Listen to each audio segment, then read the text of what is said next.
সেইদিনাখন বজাৰলৈ যাওঁতে মই এটা নাৰিকল আনিলোঁ, 80 টকা লৈছিলে দাম, 120 টকা যোৰা। দাম হ'লেও বাৰু যি নহওক, এটাত 80 টকা হ'লে বহুতখিনিয়ে হয়, বাৰু যিয়ে নহওক খাবলৈ মন গ'ল, দাম হ'লেও লৈ আহিলোঁ। সেইবাবে মই নাৰিকলটো পানীখিনিও পেলাই নিদিওঁ, কিন্তু থৈ দিছোঁ। দেখিছে গৰমো পৰিছে, নাৰিকল পানী খাবলৈ ভাল হয়। এই নাৰিকলটো ধুনীয়া দেখিছে, দাম গ'লেও বেয়া নালাগে এনেকৈ ধুনীয়া নাৰিকল হ'লে।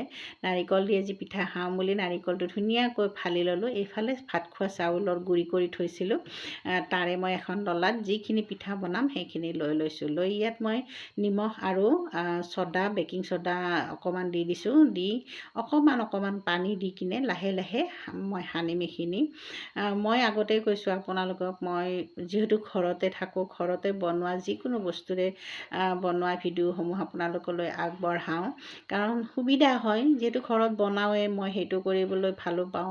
আৰু সেইমতে মই যেতিয়া লকডাউন আছিলে, যিহেতু মই বনায়ে থাকোঁ, সেই সময়ত মই ইউটিউব চেনেল এটা খুলি লৈছিলোঁ, জুহালৰ জ্যোতি। তাতো মই বহুত এনেকুৱা ভিডিঅ' দি থৈছোঁ, এই পিঠা বনোৱা ভিডিঅ' আছে। গতিকে এনেকৈ বনাই এতিয়া ফেচবুকত যিহেতু প্ৰফেচনেল মোডটো অন কৰিলেও ইয়াতো মোক কণ্টেণ্ট লাগে, যিহেতু মই এনেকৈ বনাই আপোনালোকলৈ আগবঢ়াওঁ। আৰু খায়ো ভাল লাগে দিয়কচোন, এইবিলাক যতনাই খাব পাৰিলে বহুতেই ভাল লাগে। অকণমান যতনাব লাগে, কাৰণ বহুত মেহনতিৰ বস্তু হয় এইখিনি। এইকেইটা পিঠা বনাওঁতে বহুত মেহনত লাগে, ইমান সহজো নহয়। গতিকে তথাপি খাবলৈ মন গ'লে কিন্তু টান হ'লেও কৰি খাব লাগে। মই কিন্তু যিকোনো কামে যদি মোৰ মনটো কয় তেতিয়াহ'লে মই কৰোঁৱে। সেইবুলি মই পিঠাখিনি ধুনীয়াকৈ যোগাৰ কৰি লৈছোঁ। লৈ এতিয়া দেখিছে পানীখিনি, আপোনালোকে জানেই পিঠাটো কেনেকৈ বনাব লাগে। গোটেইখিনি ধুনীয়াকৈ চালি ল'লোঁ মিহি কৰি, আৰু কেটলিটোত পানী দি গেছত উঠাই দিলোঁ, আৰু কেটলিটোৰ নলীটোৰ মুখখন ধুনীয়াকৈ চাউলৰ গুড়ি দি মাৰি দিছোঁ।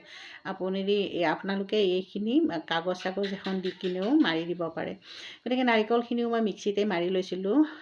যিহেতু এইটো বিৰাট মেহনতিৰ কাম, সেইবাবে মই ৰুকি থকা নাই আৰু নাৰিকল একেবাৰে মিক্সিতে দি দিছোঁ। দি তাত চেনি দি দিছোঁ, গুড় দিলেও দিব পাৰে, যি ভাল পায় সেইটোৱে দি দিব।